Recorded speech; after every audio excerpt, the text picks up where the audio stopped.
Hello साथियों, कैसे हैं आप सभी। आप सभी का स्वागत है क्लास 10th के यूरोप में राष्ट्रवाद चैप्टर में। ठीक है ना, क्योंकि जो क्लास 10th का यूरोप में राष्ट्रवाद चैप्टर है एसएसटी का, सोशल साइंस का, वो बहुत ही इंपॉर्टेंट है और बहुत सारे बच्चों को समझ में नहीं आता है। तो इसको हम लोग जो है एक दो तीन वीडियो में करके पढ़ेंगे, ताकि जो है एक ही बार में पढ़ने से क्या होता है कि बहुत सारे कंसेप्ट जो हैं वो क्लियर नहीं हो पाते हैं। तो आइए स्टार्ट करते हैं आज इस चैप्टर को, और स्टार्ट करते हैं इस फिगर्स के साथ। ठीक है ना, ये जो चित्र आप देख रहे हैं यूरोप में जो राष्ट्रवाद का उदय चैप्टर है, ये एक ऐसा चैप्टर है बाबू जो ये बताता है कि यूरोप में पहले राजशाही शासन था और उसके बाद धीरे धीरे जो है किस प्रकार से यूरोप राजशाही शासन से बाहर निकलता है, सामंती शासन से बाहर निकलता है और एक राष्ट्र राज्य बनता है। उस चीज़ को आप यहाँ पे पूरे संघर्ष की कहानी जो है यूरोप में, इस चीज़ को यहाँ पे हम पढ़ने वाले हैं इस चैप्टर के अंदर। तो सबसे पहले ये जो आपको चित्र दिख रहा है इसके बारे में थोड़ा सा जान लेते हैं। ये जो चित्र है वो है फ्रेडरिक सारियो की चित्र है, याद रखिएगा। फ्रेडरिक सारियो ने इसे जो है स्वप्न राष्ट्रों के बीच 1848 में इस चीज़ को बनाया था। आप अगर देखेंगे तो यहाँ पे ये 4 चित्रों को मिलाकर के उन्होंने बनाया है। सबसे पहली चीज़ आपको यहाँ पे एक प्रतिमा दिखाई दे रही होगी जो हाथ में मशाल लिए हैं। इनको वो एक स्वतंत्रता की देवी मानते हैं। ठीक है ना, जब आप जानते हैं कि जो फ्रांसीसी क्रांति हुआ था, फ्रांसीसी क्रांति के समय भी आप देखेंगे जो महिला जो बनाई गई थी, जो महिला प्रतीक थी, वो स्वतंत्रता की प्रतीक थी महिला। और यहाँ पे भी आप देखेंगे जो फ्रेडरिक सारियो हैं वो यहाँ पे महिला की जो ये एक स्टैचू बनाई गई है वो बता रहे हैं कि यहाँ पे ये मूर्ति स्वतंत्रता की देवी हैं। ठीक है, जैसे कि हमारे यहाँ भी देखेंगे हम भारत माता की संज्ञा देते हैं, तब अपने भारत को हम एक नारीत्व के रूप में देखते हैं, यानी कि हम माता के रूप में देखते हैं। उसी प्रकार से फ्रेडरिक सारियो ने यहाँ पे स्वतंत्रता की देवी की कल्पना की है। ठीक है, और वहाँ पे आप देखेंगे जो पीछे बहुत सारी लाइन लगे हुए हैं और यहाँ पे एक आपको चित्र दिखाई दे रही होगी कुछ टुकड़ों की, जो बहुत सारे चीज़ डिमोलिश किए गए हैं, मतलब बहुत सारी चीज़ें जो है बिखरी पड़ी हैं। ये दिखाती है किस प्रकार से सामंतवादी शासन या फिर राजशाही शासन जो है धाराशाही हो चुकी है। ये चित्र आपको यहाँ पर दिखा रही है। और ये जो आपको बहुत सारी लंबी लाइनें आपको यहाँ से यहाँ तक दिख रही है, इस लाइन में आपको सबसे पहले जो है अमेरिका और स्विट्ज़रलैंड के झंडे दिखाई दे रहे होंगे बच्चों। अमेरिका और स्विट्ज़रलैंड के जो झंडे हैं ये बता रहे हैं कि ये लोग जो है राष्ट्र राज्य बन चुके हैं। उसके पीछे फ्रांस भी जो है हाल ही में अभी राष्ट्र राज्य बना है, और उसके पीछे जर्मनी, इटली, ये लोग भी क्या है लाइन में लगे हुए हैं। मतलब धीरे धीरे जो है ये सभी के सभी जो देश हैं वो स्वतंत्रता की देवी के पास पहुंचे जा रहे हैं, मतलब धीरे धीरे राष्ट्र राज्य बनते जा रहे हैं। ठीक है ना, जिसमें कि अमेरिका स्विट्ज़रलैंड पहले बन चुके हैं, फ्रांस अभी हाल ही में बना है, और बाकी जो है इटली और जर्मनी जो है पीछे से ये लोग भी बनने की कगार पे हैं। सोचिए अभी इटली और जर्मनी आज़ाद भी नहीं हुए हैं और फ्रेडरिक सारियो ने जो है ये स्वप्न देख लिया और स्वप्न के आधार पे इन्होंने अपनी एक पेंटिंग बनाई और उसमें बता दिया कि यहाँ पे जो है इटली और जर्मनी भी पीछे से जो है यहाँ पर लगे हुए हैं। आपको आगे इस एक चित्र में और दिखाया जा रहा है ऊपर, यहाँ पे एक चित्र में आपको और भी दिख रहा है ऊपर के जो चित्र में, यहाँ पे ईसा मसीह जो फरिश्ते हैं वे देख रहे हैं, नीचे सारी चीज़ों पे नज़र बनाए हुए हैं। और यहाँ पे 4 चित्रों को जो है फ्रेडरिक सारियो ने जो है इन चित्र के माध्यम से समझाया है और इन्हीं चीज़ों को जो है यहाँ पे इन्होंने लिखा हुआ है। ठीक है ना, तो आइए जो है इस चैप्टर की स्टार्टिंग करते हैं। ठीक है, ये जो लिखा हुआ है मैंने आपको चारों चित्रों को मैंने यहाँ पर समझा दिया। आइए आगे स्टार्ट करते हैं। फ्रांसीसी क्रांति और राष्ट्र का विचार। एक बात आप याद रखिएगा कि हमने फ्रांस की क्रांति क्लास 9 में पढ़ा था, कक्षा 9 में पढ़ा था, और उसमें हमने देखा था कि फ्रांस जो है 1789 तक जो है वो राजा के शासन में था, निरंकुश राजशाही के शासन में रहता है। बुरु वंश का राज था वहाँ पे। लेकिन धीरे धीरे फ्रांस की जनता प्रताड़ित होती है उस चीज़ से, और वहाँ पे जो है क्रांति होती है जिसे हम फ्रांसीसी क्रांति के नाम से जानते हैं। 1789, याद रखिएगा 1789 यानी 1789 में फ्रांस की क्रांति होती है। ठीक है, फिर कह रहा है जैसा कि आपको याद होगा कि 1789 में फ्रांस एक ऐसा राज्य था जिसमें संपूर्ण भूभाग पर एक निरंकुश राजा का आधिपत्य था। ये मैंने आपको बताया। ठीक है ना, फ्रांसीसी क्रांति से जो राजनीतिक और संवैधानिक बदलाव हुए उसमें प्रभुसत्ता राजतंत्र से निकल करके फ्रांसीसी नागरिकों के समूह में हस्तांतरित हो गई।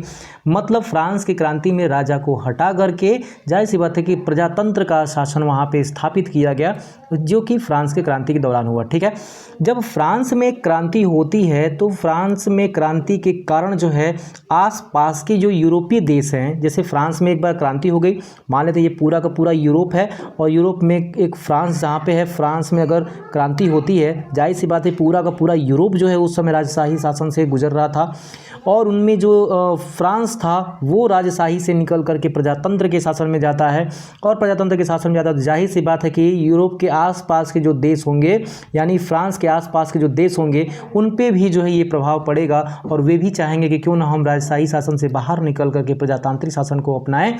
तो यहाँ पे कहीं ना कहीं जो है फ्रांसीसी क्रांति से भी राष्ट्र राज्य का विचार जो है वो आता है यहाँ पे बाकी यूरोप के अंदर। तो आगे भी चलते चलेंगे यहाँ पे पढ़ते हुए, एक एक लाइन को पढ़ते चलेंगे क्योंकि एनसीईआरटी की एक एक लाइन बहुत इंपॉर्टेंट होने वाली है। ठीक है, कह रहा कि फ्रांस से ही फ्रांसीसी क्रांति ने ऐसे कदम उठाए जिसमें फ्रांसीसी लोगों ने एक समूह पहचान की भावना पैदा हो गई, पितृभूमि और नागरिक जैसे विचारों के एक संयुक्त समुदाय के विचार पर बल दिया और एक संविधान की समझ जो है आप देखेंगे यहाँ पे फ्रांसीसी तिरंगा झंडा, मतलब जो लोग फ्रांस से राजशाही को हटाना चाहते थे वे लोग एक झंडे को प्रतीक के रूप में लेके चलते हैं जिसमें फ्रांसीसी तिरंगा झंडा रहता है। जैसे भारत में भी तिरंगा झंडा है, लेकिन भारत के तिरंगा झंडा के बीच में अगर आप देखेंगे अशोक चक्र भी आपको दिखाई जाती है। ठीक है, तो यहाँ पे आप देखेंगे कि ये राज्य ध्वज की जगह ले ली है ये तिरंगा झंडे ने। स्टेट जनरल का जो चुनाव सक्रिय नागरिकों के समूह द्वारा किया जाने लगा, क्योंकि जब राजा था तो कोई चुनाव नहीं होते थे, लेकिन राजा के समय से ये स्टेट जनरल था, लेकिन अब इसका नाम बदल करके नेशनल असेंबली कर दी गई। याद रखिएगा, नेशनल असेंबली कर दी गई। ठीक है, नई नई स्तुतियाँ रची गई, सप्ते ली गई, शहीदों का गुणगान हुआ, मतलब जो शहीद थे, मतलब जो राजशाही को ख़त्म करने में अपने प्राण दे चुके थे, उनके भी गुणगान होने लगे। जैसे कि आप इस पूरे के पूरे सेशन को आप देखें भारतीय क्रांतिकारियों से जोड़कर देखेंगे तो भी आपको धीरे धीरे सारी चीज़ें जो है समझ में आती रहेंगी, क्योंकि आप देखेंगे भारतीय क्रांतिकारियों को हम जब आज़ादी के बाद आज भी याद करते हैं, भगत सिंह, मंगल पांडे, इन सबको याद करते हैं, महात्मा गांधी। तो वैसे भी यहाँ भी जो है शपथें ली गई, शपथ के बाद शहीदों के गुणगान किए गए, सब राष्ट्र के नाम पे हुआ, एक केंद्रीय प्रशासन व्यवस्था लागू की गई और अपने भूभाग में रहने वाले सभी नागरिकों के लिए समान कानून बनाए गए। ठीक है ना, मतलब फ्रांस में रहने वाले जितने भी लोग हैं उनके लिए एक समान कानून बनाया गया, क्योंकि राजशाही शासन में आप जानते होंगे 3 स्टेट हुआ करते थे और तीनों स्टेट के लिए जो है विशेषाधिकार और कानून अलग अलग हुआ करते थे। ठीक है ना, तो यहाँ पे जो है थोड़ा सा हम ये देखते चलेंगे। ठीक है बच्चों, आइए आगे चलते हैं। यहाँ पे कह रहा कि आंतरिक आयात निर्यात शुल्क समाप्त कर दिए गए। ठीक है, और भार तथा नापने की एक समान व्यवस्था लागू की गई जिससे कि व्यापार को बढ़ावा दिया जा सके, और क्षेत्रीय बोलियों को हतोत्साहित किया गया और पेरिस में फ्रेंच भाषा को जो है आगे बढ़ाया गया जो कि राष्ट्र भाषा बन सकी। ठीक है, जैसे कि आज ही देखेंगे अपने भारत के अंदर हमारे यहाँ हिंदी है, हमारे यहाँ भोजपुरी है, हमारे यहाँ जो है मलयालम है, तेलुगु है, ये सब क्षेत्रीय भाषाएं हैं बाबू। और क्षेत्रीय भाषाओं को यदि हम लागू करें एक पूरे देश के ऊपर तो जाहिर सी बात है थोड़ा सा समस्या आएगी, क्योंकि आप भारत में देखेंगे, भारत में अगर आप देखेंगे तो जाहिर सी बात है कि इधर जो उत्तर भारत का क्षेत्र है वो हिंदी भाषी लोग हैं और इधर देखेंगे तो तमिल भाषी लोग हैं, मतलब भारत में भी बहुत सारी विविधताएं हैं। तो यहाँ पे किसी एक भाषा को, किसी एक क्षेत्रीय भाषा को अगर आप उठा करके राज्य भाषा बना देंगे तो जाहिर सी बात है फिर से यहाँ पे एकता लाने में दिक्कत हो जाएगी। इसीलिए हिंदी को आज तक जो है अभी ऑफिशियल लैंग्वेज के रूप में नहीं लाया गया है, अभी तक जो है अंग्रेज़ी को ही हम अपनाते हैं, क्योंकि अंग्रेज़ी जो है ये दोनों को जोड़ने का काम करता है, उत्तर भारत दक्षिण भारत को जोड़ने का काम जो है अंग्रेज़ी करता है, क्योंकि ना दक्षिण भारत आपके हिंदी समझ सकते हैं, न ही हिंदी जो है आप हिंदी भाषी लोग मलयालम या तेलुगु जो है आसानी से सीख पाएंगे। इसलिए इन दोनों क्षेत्रों को जोड़ने के लिए जो है भारत में एकता और बना रहे, इसके लिए यहाँ पे भाषा अंग्रेजी को ही लाया गया। ठीक है, चलिए उसी तरफ फ्रांस में जो है फ्रेंच भाषा को जो है यहाँ पे लागू किया गया। आगे देखते हैं, क्रांतिकारियों ने भी एक घोषणा किया कि फ्रांसीसी राष्ट्र का यह भाग्य और लक्ष्य था कि वह यूरोप के लोगों को निरंकुश शासकों से मुक्त कराएं। दूसरे शब्दों में फ्रांस यूरोप के अन्य लोगों को राष्ट्रों में गठित होने में मदद करेगा। देखिए मैंने आपको बताया ना कि जैसे जैसे फ्रांस में बदलाव हुए, अगल बगल के देश भी जो है, उसके आसपास के देश भी जो है वो भी फ्रांस से ये आशा रखने लगे कि फ्रांस उनको भी जो है राजतांत्रिक विशेषताओं में लेकर के आएगा। ठीक है ना, राजतांत्रिक विशेषताओं को हटा करके प्रजातांत्रिक विशेषताओं में लेकर आएगा। सॉरी, ठीक है। अब आप देखेंगे कि कह रहा है कि उनकी गतिविधियों और अभियानों ने फ्रेंच सेनाओं के लिए रास्ता तैयार किया और 1790 के दशक में हॉलैंड, बेल्जियम, स्विट्जरलैंड और इटली के बड़े इलाके में घुसी। मतलब ये जो देश थे यूरोप के, ये भी चाहते थे कि फ्रांस की तरह हम भी आज़ाद हों, हम भी जो है प्रजातांत्रिक व्यवस्था को लागू करें, उसके लिए उन्होंने फ्रांस की सेनाओं को अपने इलाके में घुसने दिया, उनके लिए एक रास्ता तैयार किया 1790 के दशक के आसपास, ठीक है ना। मतलब जस्ट 1 साल बाद ही जब फ्रांसीसी क्रांति हुई, ठीक है। फिर कह रहा है नेपोलियन के नियंत्रण में जो विशाल क्षेत्र है, अब आप याद रखिएगा धीरे धीरे ये क्षेत्र जो है नेपोलियन के नियंत्रण में आ रहा है। फ्रांसीसी क्रांति के बाद जो है नेपोलियन आता है और फ्रांस पे राज करना स्टार्ट करता है, फ्रांसीसी लोगों को अपने जो है विश्वास में लेता है और निसंदेह उसने बहुत बड़े बदलाव फ्रांस में किए, ठीक है ना। ज़रा ध्यान से सुनिएगा आप। यहाँ पे कह रहा है कि विशाल क्षेत्र आया, उसके ऐसे अनेक सुधारों की शुरुआत किसने फ्रांस में पहले कभी आरंभ नहीं किया जा चुका था। मतलब आप याद रखिएगा कि उन्होंने, देखिए नेपोलियन ने कुछ बहुत ही अच्छे जो है विचार रखे, कुछ अच्छे सुधार किए, पर कुछ विचार उसके गलत थे जो कि प्रजातांत्रिक तंत्र को प्रभावित करते थे और राजतंत्र को जो है वो बढ़ावा देते थे, ठीक है ना। तो यहाँ पे ज़रा ध्यान से देखेंगे, कह रहा है कि फ्रांस में राजतंत्र वापस लाकर के नेपोलियन निसंदेह वहाँ के प्रजातंत्र को नष्ट किया। याद रखिएगा मैंने अभी आपको बताया ये है उस समय का यूरोप। अभी आपको यहाँ पे कोई इटली और कोई जर्मनी आपको दिखाई नहीं दे रहा होगा। यहाँ पे जो इटली होना था वहाँ पे अभी आप देखेंगे कि कुछ नहीं है, अभी जो है क्षेत्रीय राज्य चल रहे हैं। अब धीरे धीरे इटली और जर्मनी का एकीकरण होगा, हम उसको आगे पढ़ते चलेंगे। आप यहाँ पे फ्रांस को देख सकते हैं, फ्रांस के ऊपर नीदरलैंड है, ऑस्ट्रिया है जो कि उस समय हैब्सबर्ग साम्राज्य, ऑस्ट्रिया और हंगरी जो हैब्सबर्ग साम्राज्य के अंतर्गत आते थे।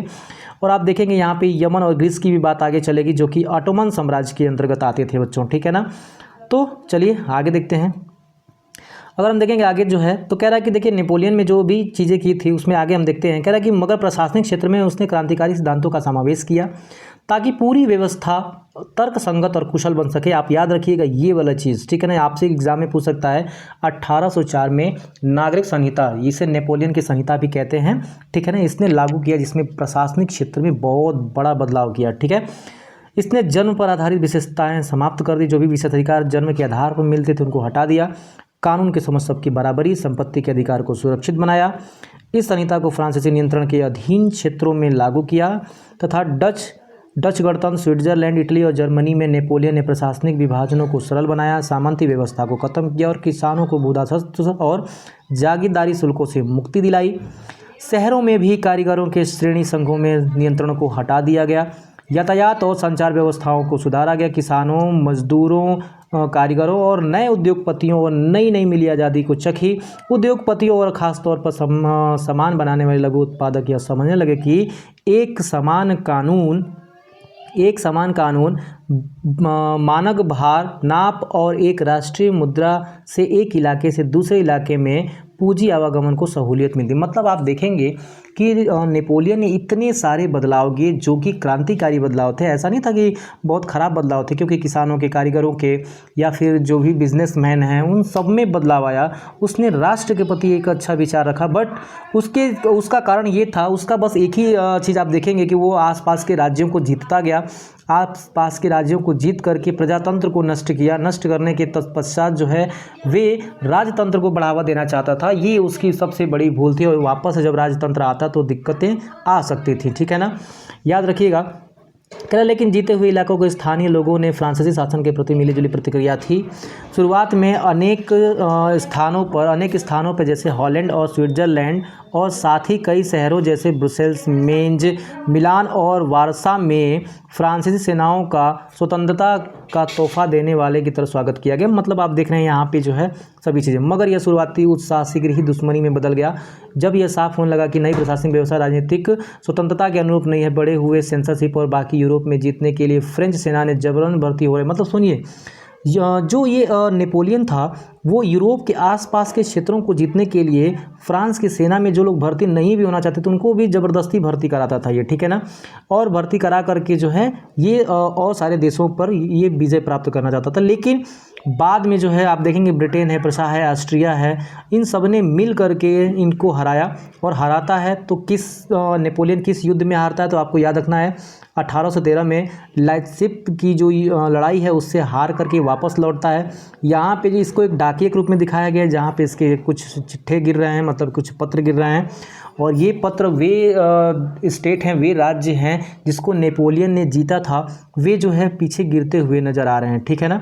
वे सब इसके हाथों से छूटते हुए नज़र आ रहे हैं। तो अब आते हैं हम लोग यहाँ पे। अभी तक तो जो चल रहा था वो फ्रांस की क्रांति चल रहा था, क्योंकि फ्रांस की क्रांति से हमने क्या सीखा, क्या चीज़ लिया, वो सारी चीज़ चल रही थी। अब जो है थोड़ा सा हम लोग आते हैं यहाँ पे यूरोप में राष्ट्रवाद का निर्माण पे आते हैं। तो अगर आप देखेंगे, अगर आप 18वीं सदी के यूरोप के नक्शे को देखें तो वैसे राष्ट्र राज्य नहीं मिलेंगे जैसा कि आज हैं। मैंने आपको अभी चित्र में दिखाया, जो कि जर्मनी इटली आज दिखते हैं वो पहले नहीं थे। जिन्हें हम जर्मनी, इटली और स्विट्जरलैंड के रूप में जानते हैं, वे तानाशाही डचियों और कैंटोनों में बटे हुए थे, जिनके शासकों के स्वायत्त क्षेत्र पूर्वी और मध्य यूरोप के निरंकुश राजतंत्रों के अधीन थे। मतलब वहाँ पे कोई राष्ट्र राज्य ना होकर के, प्रजातंत्र ना होकर के वहाँ पे राजशाही चल रही थी, वो भी निरंकुश, ठीक है ना। वे अपने आप को एक सामूहिक पहचान या किसी समान संस्कृति का भागीदार नहीं मानते थे। अक्सर वे लोग अलग अलग भाषाएं बोलते थे। अगर आप देखेंगे हमारे भारत के अंदर ही जब अंग्रेज़ नहीं आए थे, जब यहाँ पे किसी को भी एक राष्ट्र के रूप में नहीं देखा गया था, तो यहाँ पे भी बहुत सारे लोग अपने क्षेत्रीय राजाओं के रूप में राज करते थे, अपने क्षेत्रों पे अलग अलग समूहों में राज करते थे। कोई भी यहाँ पे राष्ट्र राज्य की बात नहीं करता था, ठीक है ना। तो वैसे ही यूरोप में भी ऐसा ही था। आप देखेंगे उदाहरण के तौर पे ऑस्ट्रिया पर शासन करने वाला जो हैब्सबर्ग साम्राज्य था, ऑस्ट्रिया हंगरी, मैंने अभी आपको पीछे बताया, जो ऑस्ट्रिया हंगरी है उस पे हैब्सबर्ग साम्राज्य का शासन था और अलग अलग क्षेत्रों के जनसमूहों को जोड़ करके बनाया गया था। इसमें एल्प्स के टिराल, ऑस्ट्रिया के सुडेनलैंड जैसे इलाके के साथ बोहेमिया भी शामिल था और कुलीन वर्ग में जर्मन भाषा बोलने वाले ज़्यादा थे। मतलब हैब्सबर्ग साम्राज्य में भी इतने सारे समूह हैं, देख रहिए आप, ठीक है ना। हैब्सबर्ग साम्राज्य में लॉम्बार्डी और वेनेसिया जैसे इतालवी भाषी प्रांत भी शामिल थे। हंगरी में आधे लोग मैग्यार भाषा बोलते थे, जबकि कुछ लोग जो है कह सकते हैं स्थानीय भाषा का भी इस्तेमाल करते थे। फिर आप देखेंगे यहाँ पे गालिसिया में कुलीन वर्ग में पोलिश भाषा प्रचलित थी और इस प्रभावशाली समूहों के अलावा हैब्सबर्ग साम्राज्य का सीमा रेखाओं के भीतर भारी संख्या में खेती करने वाले लोग अधीन अवस्था में रहते थे, ठीक है। जैसे उत्तर में बोहेमियन, याद रखिएगा उत्तर में क्या है, बोहेमियन और स्लोवाक। मतलब यहाँ पे इन सारी चीज़ों का मतलब ये है कि हैब्सबर्ग साम्राज्य के अंतर्गत आने वाली आज जो ऑस्ट्रिया और जो हंगरी है, ये उदाहरण के रूप में ले रहा उन्होंने, कह रहा कि यहाँ पे अलग अलग जगहों के लोग अलग अलग भाषा बोलते थे, अलग अलग संस्कृतियाँ थी उनकी, अलग अलग समूहों में रहते थे। तो जाहिर सी बात है कि वे लोग कभी राष्ट्र की कल्पना ही नहीं कर सकते कि हम कभी ऑस्ट्रिया राष्ट्र बनाएंगे, कभी हंगरी को राष्ट्र बनाएंगे। तो वो लोग कभी इसके बारे में सोचते ही नहीं थे और वो जो है बाकी की तरह जैसे राजतंत्र चल रहा है वो उनका बहुत ज़्यादा इस बारे में सोचना नहीं था, ठीक है ना। तो अब राष्ट्रवाद और राष्ट्र राज्य का विचार कैसे उभरता है, इन चीज़ों को आगे हम पढ़ने वाले हैं, ठीक है ना। देखिए यहाँ पे कह रहा है कुलीन और नया मध्य वर्ग, क्योंकि जो पुराने लोग थे, जो प्राचीन लोग थे, अब उनके अलावा नए नए लोग आ रहे हैं, तो जाहिर सी बात है कि नए नए लोगों के अंदर जो है नई नई भावनाएं उत्पन्न होंगी। तो उनमें जो है कुछ कुलीन और कुछ नए मध्यम वर्ग भी थे। इनके बारे में पढ़ेंगे कि आखिर ये कुलीन कौन लोग थे। कह रहा है कि सामाजिक और राजनीतिक रूप से जमीन का मालिक कुलीन वर्ग था, ठीक है। यूरोप में सामाजिक यानी सबसे अधिक जमीन अगर किसी के पास था या सामाजिक व्यवस्था में कोई प्रारूप चेंज करना होता था तो ये कुलीन लोग ही रहते थे, ठीक है ना। इन्हीं के आधार पे समाज चलता था, इन्हीं के आधार पे जो है कह सकते हैं राजनीतिक व्यवस्थाएं चलती थी, ठीक है। कह रहा कि इस वर्ग के सदस्य एक साझा जीवन शैली में बंधे थे जो क्षेत्रीय विभाजनों के आर पार व्याप्त थी। वे ग्रामीण इलाकों में जायदाद और शहरी हवेलियों के मालिक थे। मतलब ग्रामीण इलाके में इनका खेत था और शहरों में ये लोग जाकर के घर बनाकर रहते थे, ठीक है।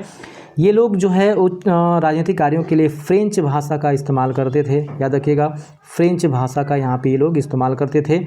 और ये लोग आपस में, कुलीन लोग आपस में वैवाहिक संबंधों से जुड़े रहते थे, याद रखिएगा वैवाहिक संबंधों से जुड़े होने के कारण ये लोग आपस में मिल जाते थे और एक शक्तिशाली समूह खड़ा कर लेते थे, ठीक है ना।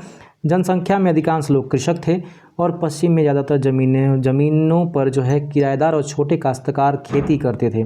देखिए खेत तो कुलीन के ही थे पर उन पे खेती करने वाले यहाँ पे काश्तकार या किराएदार थे, ठीक है ना। अब आगे चलते हैं। यहाँ पे कह रहा है कि पश्चिम और मध्य यूरोप के हिस्से में औद्योगिक उत्पादन और व्यापार में वृद्धि से शहरों का विकास और वाणिज्य वर्गों का उदय हुआ। आप जानते हैं कि ब्रिटेन के अंदर, यूरोप के अंदर जो है औद्योगिक क्रांति आती है और औद्योगिक क्रांति से जो है जाहिर सी बात है वहाँ पे बाज़ार अस्तित्व में आते हैं, बहुत सारे मध्यम वर्ग वहाँ पे आते हैं जो कि उस औद्योगिक क्रांति से संलिप्त होते हैं। आप देखेंगे इंग्लैंड में औद्योगिक क्रांति 18वीं सदी के दूसरे भाग में प्रारंभ हुआ, लेकिन फ्रांस और जर्मनी के राज्यों में कुछ हिस्सों में यह अंतिम 19वीं शताब्दी के अंत में आया। यानी कि पहले ही इंग्लैंड में पहले ही आ चुका था, लेकिन फ्रांस और जर्मनी की बात करें तो ये 19वीं सदी के दौरान ही यहाँ पे आ पाता है, ठीक है ना। प्रक्रिया के फलस्वरूप नए सामाजिक समूह अस्तित्व में आए और श्रमिक वर्ग के लोग और मध्य वर्ग जो उद्योगपति, व्यापारी और सेवा क्षेत्र के लोगों से बने। मध्य और यूरोप में भी इन समूहों का कार्य, मतलब आप देखेंगे कि अब नए नए जो लोग हैं, इन औद्योगिकरण के कारण जो है नए विचार, नए नए लोग जो है आना स्टार्ट कर जाते हैं, जो कि एक बहुत ही महत्वपूर्ण भूमिका निभाने वाले हैं आगे चल करके, जो हम आगे पढ़ेंगे राष्ट्र राज्य बनाने में, यानी कि प्रजातांत्रिक राज्य बनाने में। ठीक है ना। तो आगे आते हैं उदारवादी।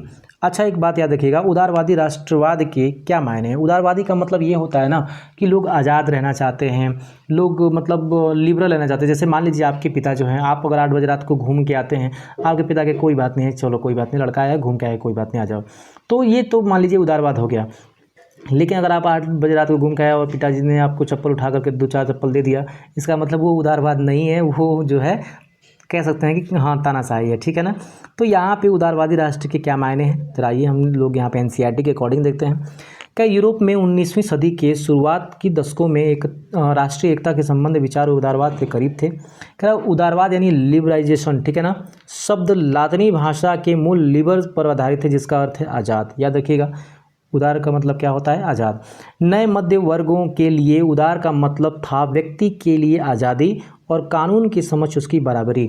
मतलब उस समय यूरोप के लिए जो व्यक्ति उदारवाद संबंध, देखिए उदारवाद शब्द जो है ना हर क्षेत्र में अलग अलग मायने रखते हैं। आर्थिक उदारवाद में, राजनीतिक उदारवाद में, और यहाँ पे व्यक्तिगत उदारवाद की बात की जा रही है। ठीक है ना। तो व्यक्तिगत उदारवाद यानी एक व्यक्ति उदारवाद के संबंध में क्या सोचता है, एक राजनीतिज्ञ जो है राजनीति के संबंध में उदारवाद क्या होता है, एक आर्थिक क्षेत्र में उदारवाद क्या होता है, ये तीनों ही अलग अलग चीज़ें हैं। तो यहाँ पे जो व्यक्तिगत उदारवाद है उसका मतलब है आज़ादी और कानून के समझ सबकी बराबरी। ठीक है ना। और राजनीतिक रूप से उदारवाद एक ऐसी सरकार पर जोर देता है, यानी मैंने बताया राजनीतिक रूप से, ये तो व्यक्तिगत रूप से था, और राजनीतिक रूप से अगर हम देखेंगे तो राजनीतिक रूप से जो उदारवाद है वो जो है कहता है कि देखो राजनीतिक रूप से उदारवाद एक ऐसी सरकार पर जोर देता है जो सहमति से बनी हो, मतलब जो पब्लिक चाहती है। जैसे मोदी जी को पूरे भारत ने मिल करके बनाया है, भारत में अधिकतम लोगों ने मिल करके उनको वोट दिया है, मतलब वो सहमति की सरकार बनी है। इसका मतलब ये है कि जाहिर सी बात है कि वे जो है राजनीतिक उदारवाद के प्रतीक हैं। ठीक है। आगे चलते हैं। कह रहा कि फ्रांसीसी क्रांति के बाद से उदारवाद निरंकुश शासक और पादरियों के विशेषाधिकारों की समाप्ति और संविधान व संसदीय प्रतिनिधि सरकार का पक्षधर था। आप फ्रांस में ही देखेंगे तो जब 1789 के बाद जो है स्टेट, जो तीनों स्टेट थे उसमें पादरियों और जो कुलीन वर्ग थे उनके अपने अपने विशेषाधिकार हुआ करते थे, उनको समाप्त किया गया, उनको समाप्त करके प्रजातंत्र वहाँ पे लागू किया गया। तो ये राजनीतिक उदारवाद में आ जाएगा। ठीक है। आगे चलते हैं इसमें।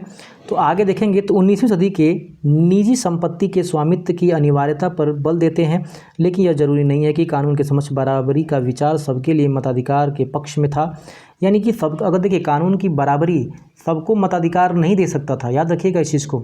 अगर आप देखेंगे फ्रांस में ही, तो फ्रांस में यहाँ पे जो संपत्तिवान लोग थे, फ्रांस में भी जो शुरू में जब आज़ादी मिली थी तो जो संपत्तिवान लोग थे उन्हीं को केवल वोट करने का अधिकार था। यहाँ देखिए फ्रांस में प्रजातंत्र जब पहली बार आया तो वहाँ पे वोट देने का अधिकार केवल संपत्तिवान पुरुषों को ही हासिल हुआ। यानी कि ऐसा नहीं है कि उदारवाद शुरू में जब आता है तो वो सबके लिए हो जाए। ठीक है ना। अब ज़रा ध्यान से सुनना, यहाँ पे कह रहा कि संपत्ति विहीन पुरुष और सभी महिलाओं को राजनीतिक अधिकारों से वंचित रखा गया था। फ्रांस के अंदर केवल थोड़े समय के लिए जैकोबियन शासन के समय सभी वयस्क पुरुषों ने मताधिकार प्राप्त किया। जैसे हमारे यहाँ कांग्रेस थी, वैसे फ्रांस में जैकोबियन शासन चलता था, जैकोबियन क्लब था। उन्होंने जब आया तो वे जो है कुछ समय के लिए उन्होंने क्या किया कि आप कह सकते हैं कि राजनीतिक रूप से ही सही, लेकिन सभी को मत देने का अधिकार दिया वहाँ पर। ठीक है। चलिए अब आगे जो है थोड़ा सा हम आगे चलते हैं। मत देने का अधिकार का बहुत सारा यहाँ पे आंदोलन भी हुआ है, लेकिन वो चीज़ें जो है आप फ्रांसीसी क्रांति में पढ़ चुके हैं। कह रहा कि आर्थिक क्षेत्र में उदारवाद, बाजार की मुक्ति, और यानी कि मैंने कहा अभी राजनीतिक क्षेत्र पढ़ा, व्यक्तिगत क्षेत्र पढ़ा, अब यहाँ पे आर्थिक क्षेत्र में उदारवाद को देखने वाले हैं। कह रहा आर्थिक क्षेत्र में उदारवाद का मतलब है कि बाजार की मुक्ति और चीज़ों पर पूंजी के आवागमन पर राज्य द्वारा लगाए गए नियंत्रणों को ख़त्म करना। क्या है कि आप अगर चाइना में चले जाएं, अगर रसिया में चले जाएं, तो वहाँ पे समाजवादी व्यवस्था है, और साम्यवादी समाजवादी व्यवस्था के होने के कारण बाज़ार पे नियंत्रण सरकार का रहता है। सरकार जैसा चाहेगी वैसा ही बाज़ार में उत्पादन होगा, वैसा ही बाज़ार में मांग बढ़ती है। तो ये उदारवाद नहीं है, बल्कि ये राजशाही शासन है। इसलिए हम कह सकते हैं कि जो चाइना है वो लोकतांत्रिक नहीं है। ठीक है ना। तो यहाँ पे आप देख सकते हैं कि बाजार की मुक्ति और चीज़ों पर पूंजी के आवागमन पर लगाए गए नियंत्रणों को खत्म करना। 19वीं सदी के दौरान उभरते हुए मध्य वर्गों का ये जोरदार मांग थी कि आइए 19वीं सदी के पहले भाग में जर्मन भाषी इलाकों का उदाहरण लें। देखिए, एक बात याद रखिएगा कि जब भी आर्थिक उदारवाद की बात होगी तो बाजार की मुक्ति, यानी बाजार पे सरकार का नियंत्रण नहीं होना चाहिए, बल्कि जो है बाजार में क्या उत्पादन करना है, कैसे उत्पादन करना है, वो मांग आधारित होना चाहिए, ठीक है ना, डिमांड आधारित होना चाहिए। देखिए यहाँ पे आगे उदाहरणों को देखेंगे तो नेपोलियन ने प्रशासनिक कदमों से अनगिनत छोटे प्रदेशों में 39 राज्यों का एक महासंघ बनाया था। जब नेपोलियन था उसने प्रशासनिक कदमों से अनगिनत छोटे छोटे प्रदेशों से जो है 39 राज्यों का एक महासंघ बनाया। इसमें से प्रत्येक की अपनी अपनी मुद्राएं और नाप तौल थी। ये बहुत ही दिक्कत पैदा करने वाला है, अभी आगे देखेंगे, ठीक है ना। मतलब 39 की लगभग आप देख सकते हैं कि 30 से अधिक मुद्राएं थी, ठीक है ना। 30 से अधिक मुद्राएं, जैसे यूरो है, ये सब आज के डेट में अगर हम देखते हैं तो पूरे भारत में रुपया चलता है, लेकिन भारत के स्टेटों में ही अलग अलग रुपया, अगर अलग अलग मुद्राएं लागू कर दी जाए तो बहुत ही दिक्कत होने वाली है, ठीक है ना। कह रहा कि 1833 में हैसबर्ग से न्यूरेमबर्ग जा रहा माल बेचने वाला कोई व्यापारी 11 सीमा शुल्कों से गुजरना पड़ता था। याद रखिएगा, हैसबर्ग से न्यूरेमबर्ग जा रहे कोई भी अपना माल लेकर व्यापारी अगर जाता है बेचने के लिए तो उसको 11 सीमा शुल्कों से होकर गुजरना पड़ता था। अगर हम आगे यहाँ पे देखें, और हर बार उसे जो है 5% सीमा शुल्क देना पड़ता था। ये 5% हर जगह का, हर राज्य का, हर स्टेट का अलग अलग हुआ करता था। जैसे कि आप देखेंगे, अगर कोई कपड़ा बेचने जा रहा है तो कपड़े की जो माप है वो LA में होती है और इसकी लंबाई जो है हर जगह अलग अलग है। जैसे कि एक कपड़ा अगर फ्रैंकफर्ट में ख़रीदा जाता है तो वो जो है एक LA में जो है वो आएगा 54.7 सेंटीमीटर, और मेंज में ख़रीदता है तो वही 55.1 सेंटीमीटर आएगा। न्यूरेमबर्ग में ख़रीदता है तो वही 65.6% आएगा और 6 सेंटीमीटर आएगा, और फ्राइबर्ग में ख़रीदता है तो 53.5 सेंटीमीटर आने वाला है, ठीक है। तो आगे भी चलते हैं, आगे भी देखें। मतलब आप देख सकते हैं कि हर जगह जो है माप अलग अलग होने के कारण उसको अलग अलग टैक्स देना पड़ेगा और हर जगह टैक्स देना पड़ेगा, ठीक है। आगे अगर देखेंगे, इस टैक्स को सुधारा गया। नए वाणिज्यिक वर्ग ऐसे परिस्थितियों को आर्थिक विनियमन और विकास में बाधक मानते हुए एक ऐसे एकीकृत आर्थिक क्षेत्र के निर्माण के पक्ष में तर्क दे रहा था जहां वस्तु लोग और पूंजी का आवागमन बाधा रहित हो। मतलब आप देखेंगे कि जैसे जैसे धीरे धीरे नया वाणिज्य वर्ग आया, उसने कहा कि देखो ये चीज़ें तो गलत हैं, 11 सीमा शुल्कों को लागू करना अच्छी बात तो है नहीं। यानी सोचिए, जो लगभग 39 अगर महासंघों में आप जाएंगे, जिन जिन राज्यों से होकर गुजरेंगे उसको अलग अलग उसकी मुद्रा में कर देना पड़ता था। इसलिए लगभग 1834 में प्रशा की पहल पर एक शुल्क संघ जलवेराइन रखा गया, जलवेराइन बनाया गया, ठीक है ना, स्थापित किया गया शुल्क संघ जलवेराइन।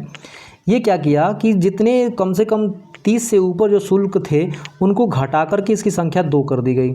मतलब अब जो है 2 ही शुल्क लगेंगे। अभी राष्ट्र राज्य जो देखिए यहाँ पे जो 39 प्रदेशों का जो राष्ट्र राज्य संघ बनाया गया था नेपोलियन द्वारा, इसको बरकरार रखा गया, बट यहाँ पे जो उस 30 से अधिक उस समय जो मुद्राएं थी उनको हटा करके लगभग 2 मुद्राओं में कन्वर्ट कर दिया गया, ठीक है ना।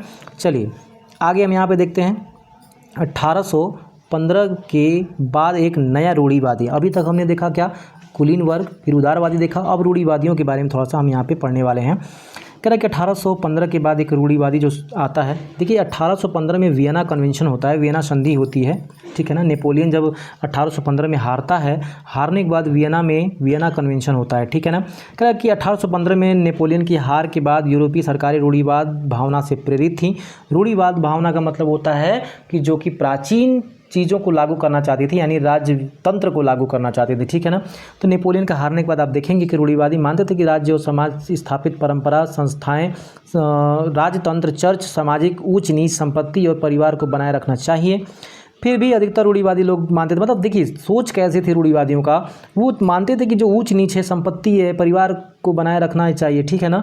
मतलब ये यहाँ पे आप देखें सामाजिक ऊंच नीच बनाए रखना आज के समय में कितना खतरनाक चीज़ है, ठीक है। हमारा संविधान भी इस चीज़ को बढ़ावा नहीं देता है, पर उस समय जो है रूढ़िवादी लोग ऐसा सोचते थे। पर उसमें भी अधिकतर रूढ़िवादी ऐसे भी लोग थे जो क्रांति के पहले दौर से वापसी नहीं चाहते थे। मतलब जो क्रांति हुई थी फ्रांस के अंदर, वे नहीं चाहते थे कि वापस से जो है बुर्बो वंश का राज आ जाए और वो लोग जो है फिर से वो व्यवस्था लागू हो जाए। ऐसे बहुत सारे रूढ़िवादी भी थे, पर वो भी मानते थे कि राजतंत्र ही आना चाहिए, प्रजातंत्र नहीं आना चाहिए, ठीक है ना। वह राज्य की ताकत को ज़्यादातर कारगर और मजबूत बना सकता था। मतलब जो राजतंत्र है, एक आधुनिक सेना, कुशल नौकरशाही, गतिशील अर्थव्यवस्था, सामंतवाद, बुदासत्व की समाप्ति यूरोप के निरंकुश राजतंत्रों को शक्ति प्रदान कर सकते हैं। याद रखिएगा, यहाँ पे जो लोग हैं वो लोग ये समझने का प्रयास करें, जो भी नौकरशाही है, गतिशील अर्थव्यवस्था है, सामंतवाद और क्या कहते हैं यहाँ पे भूदासत्व है की समाप्ति जो है यूरोप के निरंकुश राजतंत्रों को शक्ति प्रदान कर सकती है। ठीक है, आगे देखते हैं यहाँ पे। अब ज़रा ध्यान से सुनिएगा, मैंने अभी आपको बताया कि 1815 में नेपोलियन की हार हुई थी, और उस हार में कौन कौन शामिल था नेपोलियन को हराने में? तो ब्रिटेन, रूस, प्रसा, ऑस्ट्रिया, मैंने आपको शुरू में ही बताया। जैसा यूरोपीय शक्तियों जैसे कि मिलकर के नेपोलियन को हराया था, कि प्रतिनिधि यूरोप के वियना में आकर के मिलते हैं। याद रखिएगा, यूरोप में एक वियना जगह है, वहाँ पे मिलते हैं, एक सम्मेलन होती है, और सम्मेलन के आधार पे जो है ये कहा जाता है कि नेपोलियन ने जिस राज्यों को जीता था उन राज्यों को जो है फिर से अलग कर दिया गया फ्रांस से अलग करके, जो भी राज्य जीता था फ्रांस से उसको अलग कर दिया गया, और अलग करके फ्रांस की सीमा पे जो है नए नए राज्य बसा दिए गए, ताकि वापस से ये लोग जो है कभी कोई मान लीजिए फिर से कोई पैदा हो गया और हो करके क्या करने लगे, वापस से जितना स्टार्ट कर दे, ऐसा ना हो पाए। इसलिए इस वियना कन्वेंशन के द्वारा जो है फ्रांस की सीमाओं पे अलग अलग देशों को बैठा दिया गया, ताकि फिर से कोई गड़बड़ ये ना कर सके। ठीक है ना, चलिए आगे देखते हैं। यहाँ पे कह रहा है कि देखिए ये जो भी फ्रांस की सीमाओं पे जिनको बैठाया गया था उनको दिखा रहा है। कह रहा है कि नीदरलैंड जो है, उसके बाद कहते हैं कि जेनोवा है, उसके बाद आप कहेंगे प्रशा है, ऑस्ट्रिया है, इन सभी को जो है वहाँ बैठाया गया। और जो वियना कांग्रेस हुई थी, वियना कांग्रेस में नेपोलियन के 39 राज्यों का जो महासंघ स्थापित किया गया था उसको बरकरार रखा गया, इसको नहीं ख़त्म किया गया। बाकी जो है उसके द्वारा जो भी नियम बनाए गए थे उनको हटा दिया गया। और हटाने के बाद एक बात और शायद अगर जो छूट रही है, ड्यूक मैटरनिक, याद रखिएगा यहाँ पे ड्यूक मैटरनिक जो हैं ऑस्ट्रिया के चांसलर थे।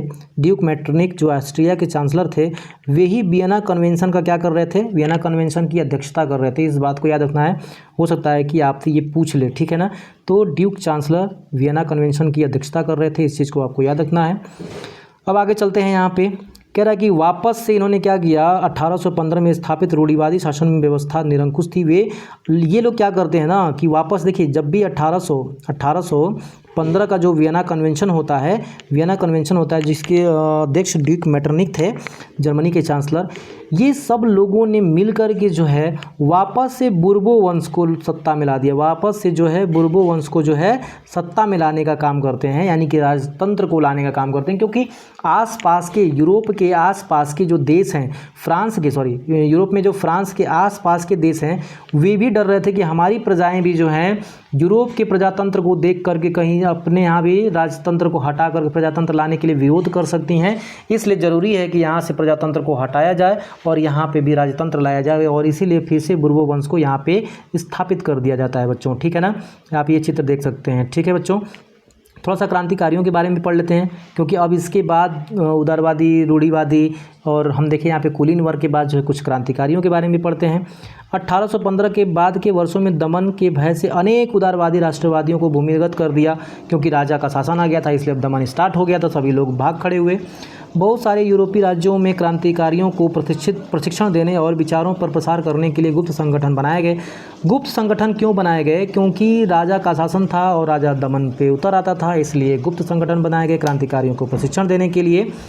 उस समय क्रांतिकारी होने का मतलब था राजतंत्री व्यवस्थाओं का विरोध करने से था, जो वियना कांग्रेस के बाद स्थापित की गई थी। याद रखिएगा, यहाँ पे जो है बहुत ही घोर अपराध था उस समय क्रांति फैलाना, ठीक है ना। लेकिन आप देखेंगे कि एक ऐसा व्यक्ति आता है इटली में जिसका नाम था जूसेपी मैत्सनी, ठीक है ना, जूसेपी मैत्सनी। इसका जन्म 1805 में जेनेवा में हुआ था, और वह कारोबारी नामक, याद रखिएगा यहाँ पे कार्नोबारी नामक, ठीक है, कार्बोनारी नामक गुप्त संगठन का सदस्य बन गया। याद रखिएगा, जूसेपी मैत्सनी जो है वो कार्बोनारी नामक गुप्त संगठन का एक सदस्य बन जाता है।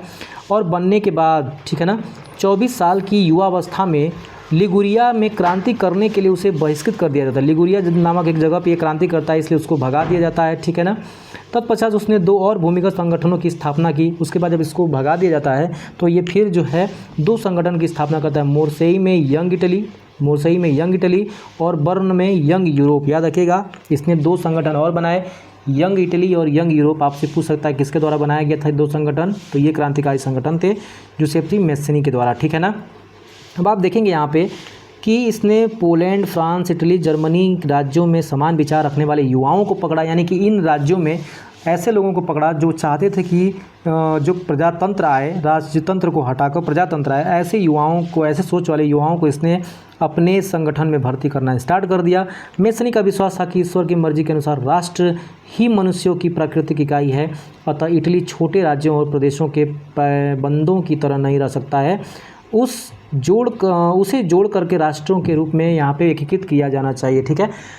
यहाँ देखिए, यानी कि ये कहना क्या चाहता है, ये कह रहा है कि जो भी अलग अलग संगठन है, जो भी अलग अलग क्षेत्र हैं, उनको मिलाया जाए, मिला करके एक राष्ट्र बनाया जाए जिसमें कि प्रजातंत्र की पूरा प्रजातंत्र हो, ना कि कोई राजतंत्र हो। ये इसका एक पूरा का पूरा मॉडल था और आगे चल करके आप देखेंगे कि ये बहुत बड़ा क्रांतिकारी बनता है, ठीक है ना। इसने पूरा इटली एकीकरण में जो है इसका एक अहम भूमिका रहती है, ठीक है। तो यहाँ देखते कि मैटरनिक जो थे, ड्यूक मैटरनिक जो कि चांसलर थे जर्मनी की, ये कहते कि हमारी सामाजिक व्यवस्था का सबसे खतरनाक दुश्मन है कौन? जूसेप्पी मैस्सिनी, ठीक है बच्चों। तो हमने जो है लगभग यहाँ तक पढ़ लिया है। आगे जो है क्रांतिकारियों का जो युग है वो अगले वीडियो में हम देखने वाले हैं, क्योंकि एक ही बार पूरा पढ़ेंगे ना तो थोड़ा सा कंसेप्ट क्लियर नहीं हो पाएगा और हम यहाँ पे भूलने लगेंगे। तो ये वाली जो चीज़ है वो हम लोग जो है बच्चों अगले वीडियो में पढ़ेंगे, ठीक है। तो आज का वीडियो कैसा लगा है कमेंट करके ज़रूर बताइएगा, और अगर आपको वीडियो अच्छा लगा हो तो लाइक करके शेयर कर दीजिएगा दोस्तों में। आज के लिए जय हिंद।